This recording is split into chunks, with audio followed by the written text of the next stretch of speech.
Last week we had a really exciting week and we were invited to the Canada Strong and Free Network conference here in Ottawa. We were invited by our friend Michael Westcott, who leads Allies for a Strong Canada. I'm a friend with a lot of allies of allies. Anyway, it was great. It was a real eye-opening experience. We got to talk with many leaders, politicians, MPs, premiers.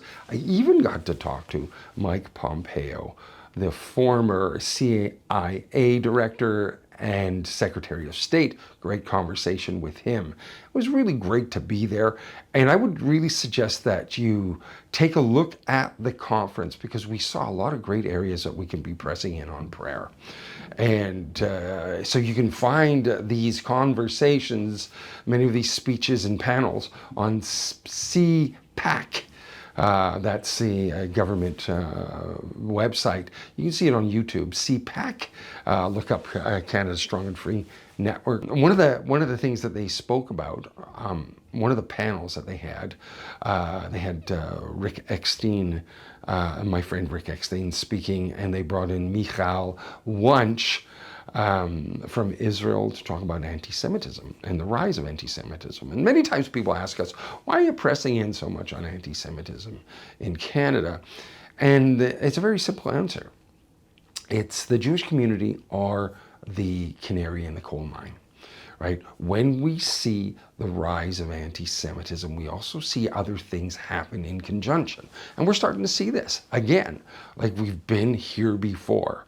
Back in Nazi Germany, we saw, violence against Jews on the streets, Jews not allowed to even be in places. They use the excuse, and if you're a Zionist, we don't want to talk about you. And it's kind of interesting. It's because you hear these two narratives that are out there. We don't want Jews here in our land, and we don't want them in Israel. It's kind of funny, but we're going to do some videos and talk about this. But anyway, back to historically what has happened. So even when we take a look at the rise of anti-Semitism, we saw this before, like I said, during Nazi Germany, when we saw the equivalent of medical assistance in dying. That was introduced there. And there they were, it was considered mercy killing. And then they thought, okay, well, maybe we'll help those people with mental illness. We'll take them out of their misery.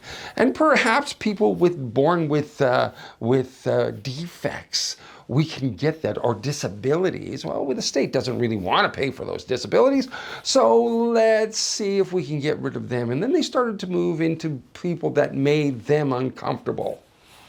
Homosexuals, Jews, the Roma or Gypsies, others, and even Christians to a certain extent, to a big extent, actually I should say. We started to see this under the guise of the equivalent of medical assistance in dying.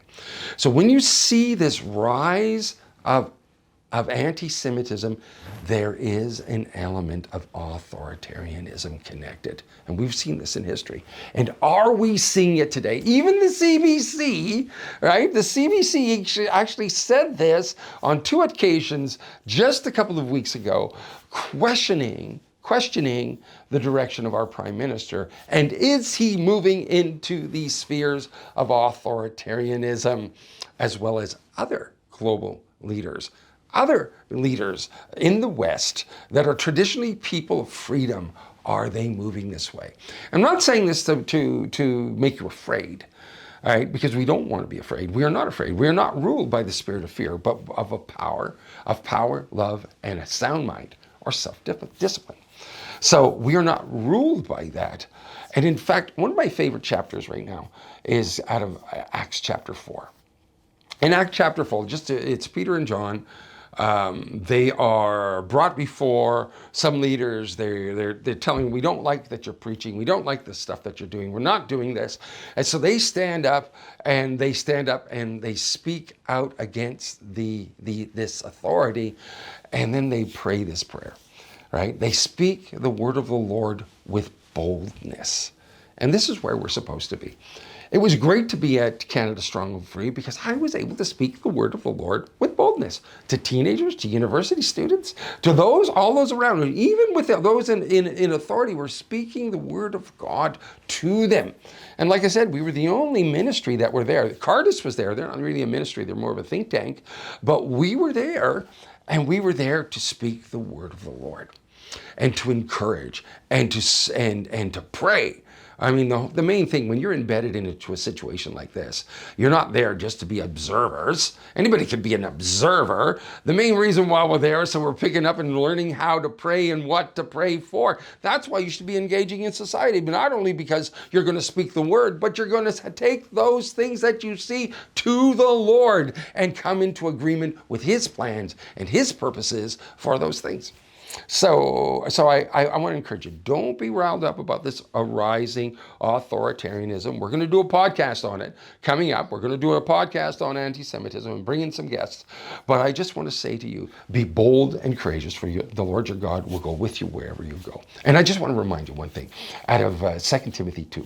There's something there. Even the Apostle Paul says this, and it's just glorious. And this needs to be our posture, because many of us are too often ruled by fear.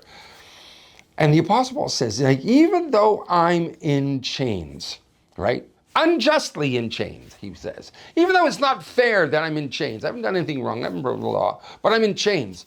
But it's this, that the word of the Lord is not in chains. And remember that when you speak the word of the Lord, it is not in chains. And in fact, it sets captives free.